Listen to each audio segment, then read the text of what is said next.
সংবিধান অনুযায়ী ওনার নির্বাচনও হয় নাই, সংবিধান অনুযায়ী উনি সরকারও গঠন করেন নাই, উনি ছিলেন একজন দখলদারি ব্যক্তি।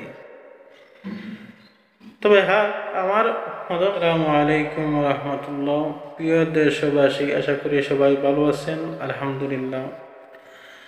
সম্মানিত প্রিয় দেশবাসী, দেখেন ইদানিং খুব বেশি বেশি কথাবার্তা উঠে আসতেছে বা অনলাইনে চলতেছে যে শেখ হাসিনার পদত্যাগপত্র নিয়ে, উনি পদত্যাগ করেছেন না করেছেন না, এই বিষয় নিয়ে কিছু কথা উঠে আসতেছে। তো সম্মানিত দেশবাসী, দেখেন আমি একটা কথা বলি, মানুষের যদি কোনো কাজ থাকে না, তাহলে এইভাবে অকাজে একটু মন দেয় বেশি, এটা আমরা সবাই জানি। কোনো কাজ নেই তো কি করবে।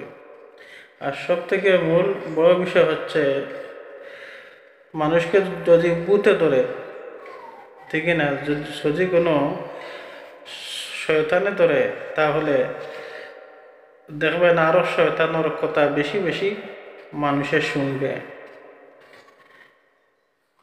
আমার কথা হলো এই, দেখেন শেখ হাসিনা ওনার পদত্যাগ, কি পদত্যাগ রে ভাই, উনি তো কোনো লিগেল প্রধানমন্ত্রী, আমাদের দেশের লিগেল প্রধানমন্ত্রী ছিলেন না।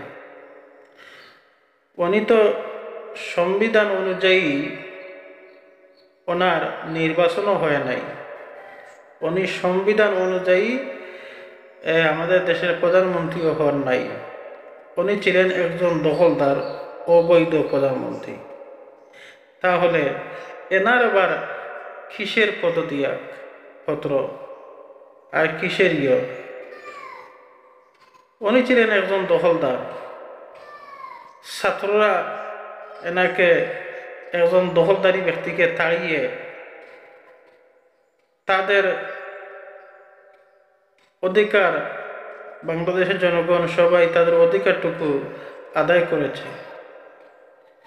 আমার মনে হয় এটাই সবচাইতে বড় বিষয়। তাহলে ইনো আর কিসের পদত্যাগপত্র আর কিসের কাগজ, কিসের এই সেই, এই বিষয় নিয়ে এত কথাবার্তা কেন চলতেছে আমার কিছু বুঝে আয় না। আর আপনারা কোন যুক্তিতে কথা বলেন? আর মিডিয়ারা, ওদের তো কোনো কাজ নেই, এই ধরনের কিছু নিউজ ছাড়ে। মিডিয়ারা এই ধরনের নিউজ তারাও কীভাবে ছাড়ে আমার বুঝে আসে না।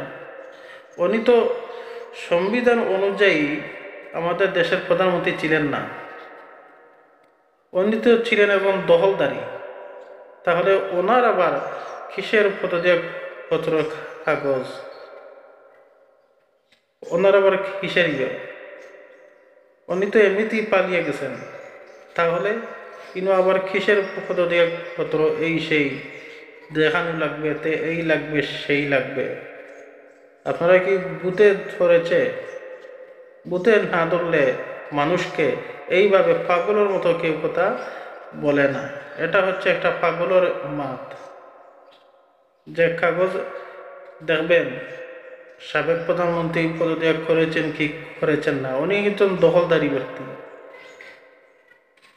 উনি ছিলেন একজন স্বৈরাচারী ব্যক্তি। ওনার সংবিধান অনুযায়ী ওনার নির্বাচনও হয় নাই, সংবিধান অনুযায়ী উনি সরকারও গঠন করেন নাই, উনি ছিলেন একজন দখলদারি ব্যক্তি।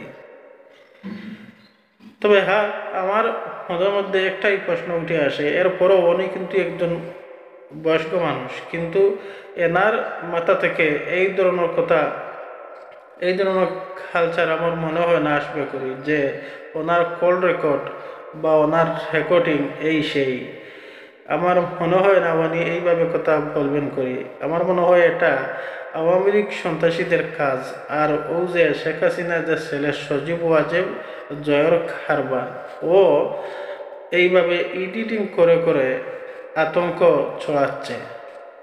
যে আমার মনে হয় এটা সজীব ওয়াজিব জয়েরই কারবার, ও আসলে রেকর্ডিং করে করে আর এডিটিং করে করে অনলাইনে ছড়িয়ে দিয়েছে, মানুষকে একটি আতঙ্কের মধ্যে ফেলে আবার কোনো একটা চক্রান্ত করে ওরা নিয়ে আবার নির্বাচনও আসতে পারে।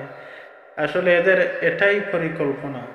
কিন্তু দেখেন বাংলাদেশের জনগণের কাছে বর্তমান অন্তর্বর্তীকালীন সরকারের কাছে আমার আকুল আবেদন যে আওয়ামী লীগের সন্ত্রাসীদের বিচার না হওয়া পর্যন্ত ওরা কোনোদিন আর নির্বাচন করতে পারবে না, এমন কোনো একটা আইন করা হোক, ওদের নিবন্ধন বাতিল করা হোক। যতদিন না পর্যন্ত আওয়ামী লীগ সন্ত্রাসীদের বিচার না হয়েছে এরা নির্বাচনে আসতে পারবে না। এদের আসলে এটাই চাল যে সজীব ওয়াজিব জয় আসলে এরকম আতঙ্ক ছড়াচ্ছে, তার মার কল রেকর্ড এরকম এডিট করে সমাজে ছড়িয়ে দিচ্ছে, ওরা নির্বাচনে নিয়ে আবার আসতে পারে, একটা আতঙ্ক ছড়াচ্ছে, আর কিছু না। আর বাংলাদেশের জনগণও এই বিষয় নিয়ে এমন করেছে, আর তো কোনো কাজ নেই, এই বিষয় নিয়ে খালি কথা বলতেছে। যাই হোক, সবাই সুস্থ থাকেন, ভালো থাকেন। আসসালামু আলাইকুম রহমতুল্লাহ।